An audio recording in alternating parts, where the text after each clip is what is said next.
चलिए अब हम आगे देखते हैं। क्या आपने देखा कि विराम अवस्था में चुंबक सदैव एक ही दिशा में रुकता है? क्या आप सम्राट के रथ की मूर्ति के रहस्य का अनुपात लगा सकते हैं?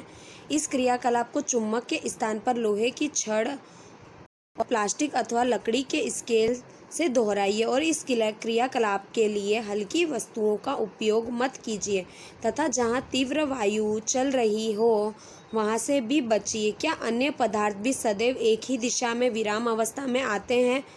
हमने देखा कि स्वतंत्र लटका हुआ चुंबक सदैव एक ही दिशा में विराम में आता है जो उत्तर दक्षिण होती है, और जहां आप यह प्रयोग कर रहे हैं वहां प्रातः उगते ही सूर्य की दिशा का उपयोग कर पूर्व दिशा का अनुमान कीजिए। यदि आपका चेहरा पूर्व की ओर हो तो बाईं ओर उत्तर होगा। दिशा निर्धारण के लिए सूर्य का उपयोग एकदम ठीक नहीं हो सकता, परंतु यह विधि आपके लिए खींची गई है।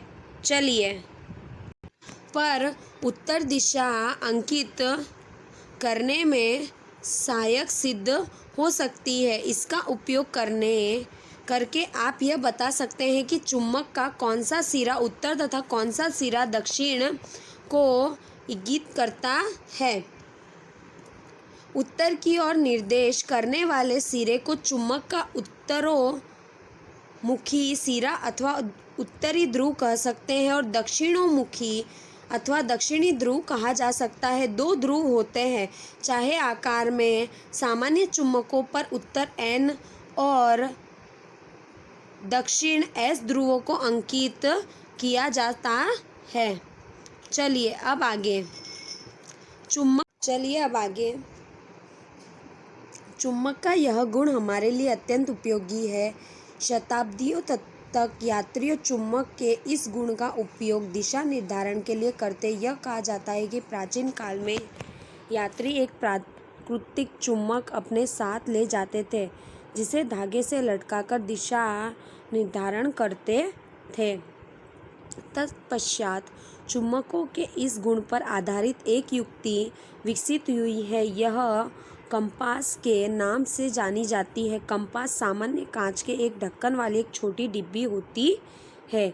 एक चुंबकित सुई डिब्बी के अंदर एक धुरी पर लगी होती है जो स्वतंत्रता पूर्वक घूमती है, और कंपास में एक डायल भी होता है जिस पर दिशाएं अंकित होती है। कंपास को उस स्थान पर रखते हैं जहां हमें दिशा निर्धारण करना होता है। इसकी सुई विराम अवस्था में उत्तर और दक्षिण दिशा को निर्धारित करती है। कंपास को तब तक घुमाते हैं जब तक कि डायल पर अंकित उत्तर और दक्षिण चिन्ह सुई के दोनों सिरों पर न आ जाए। चुंबकीय सुई के उत्तरी ध्रुव की पहचान के लिए सामान्यतः इसे भिन्न रंग से पेंट किया जाता है। चलिए 13.4 अपना चुंबक स्वयं बनाएं। चुंबक बनाने की अनेक विधियाँ। आइए हम सरलतम विधि सीखें। लोहे का एक आयताकार टुकड़ा लीजिए, इसे मेज पर रखिए। अब एक छड़ी चुंबक लीजिए और इसका कोई एक ध्रुव लोहे की छड़ के एक सिरे पर रखिए। चुंबक को बिना हटाए इसे लोहे की छड़ के दूसरे सिरे तक ले जाइए और चुंबक को उठाइए तथा उसी ध्रुव को लोहे के टुकड़े के प्रारंभिक सिरे पर वापस लाइए। जो चित्र 13.11 इसी प्रकार चुंबक के लोहे की छड़ के अनुदिश बार बार ले जाइए और यह प्रक्रिया 30 से 40 बार दोहराइए। जांच कीजिए कि क्या लोहे की छड़ के चुंबक बन गई है।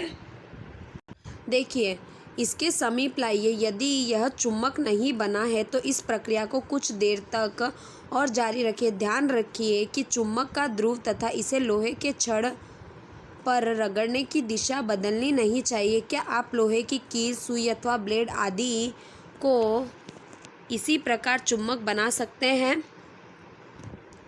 अब आप जान गए होंगे कि चुंबक कैसे बनाया जाता है। क्या आप अपने लिए एक कंपास बनाना चाहेंगे? चलिए क्रियाकलाप। छड़ चुंबक के उपयोग से लोहे की सुई और चुंबकित कीजिए। अब इसे किसी छोटी कॉर्क अथवा फोम के टुकड़े में निविष्ट कीजिए। इसे पानी से भरे प्याले अथवा टब में तैराइए। यह सुनिश्चित कीजिए कि सुई पानी को न छुए। और अब आपकी कंपास कार्य करने के लिए तैयार।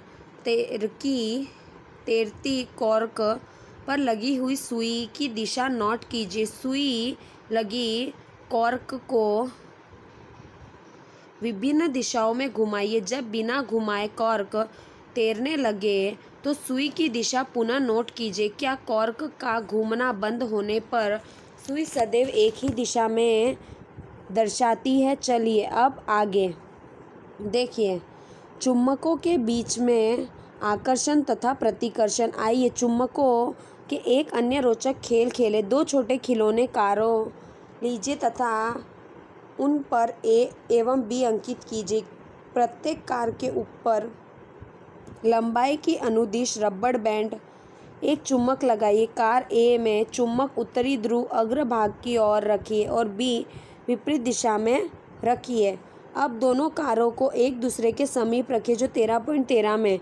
आप क्या देखते हैं? क्या कार अपने स्थान पर रहती है? क्या कार एक दूसरे से दूर जाती है? क्या कारों एक दूसरे की ओर चलकर टकराती है? अपने प्रेक्षणों को सारिणी 13.3 में नोट कीजिए। लिखिए। अब खिलौने के कार को एक दूसरे के समीप इस प्रकार रखिए कि ए का पश्चात भाग कार बी के अग्रभाग के सम्मुख रहे। क्या ये पहले की तरह चलती है? जिस दिशा में अब कार चलती है उसे नोट कीजिए। अब ए और बी के पीछे रखिए तथा प्रत्येक स्थिति में उन्हें चलने की दिशा को नोट कीजिए। देखिए, अब कार में बी का पाश्चर भाग और ए का पाश्चर भाग रखकर इस क्रिया को दोहराइए और प्रत्येक स्थिति में प्रेक्षण कीजिए। और इस क्रियाकलाप को हम क्या देखते हैं? क्या दोनों ध्रुव परस्पर आकर्षित प्रतिकर्षित होते हैं? क्या होता है? परस्पर आकर्षण प्रतिकर्षण होता है। चलिए अब आगे। अब चुम्बक का एक गुण, एक चुम्बक को लटकाकर तथा दूसरे चुम्बक को उत्तरी ध्रुव दक्षिणी ध्रुव को एक एक कर इसके समीप लाकर भी देखा जा सकता है। कुछ चेतावनी। यदि चुम्बक को गर्म किया जाए तो हथौड़े से पीटा जाए तो ऊंचाई से गिराया जाए तो वह अपने गुण को खो देता है। यदि चुम्बक का उचित रखाव न हो तो भी समय के साथ क्षीण हो जाता है। जैसे कि देखिए, छड़ चुम्बक को सुरक्षित रखने के लिए उनके जोड़ों के असमान ध्रुवों को पास पास रखना जाना चाहिए। इन चुम्बकों को लकड़ी के टुकड़े से पृथक कर कर इनके सिरों पर गर्म कर लोहे के टुकड़े लगाने चाहिए। चलिए, नाल चुम्बक का भंडारण करने के लिए इसके ध्रुवों के संपर्क में लाने का एक टुकड़ा रखना चाहिए। अपने चुम्बक को cassette, mobile, television, music system, CD तथा कंप्यूटर से दूर रखना चाहिए। चलिए, आपका ये पाठ यहाँ पर समाप्त होता है। इसका अभ्यास आपको पूर्ण करना है। धन्यवाद।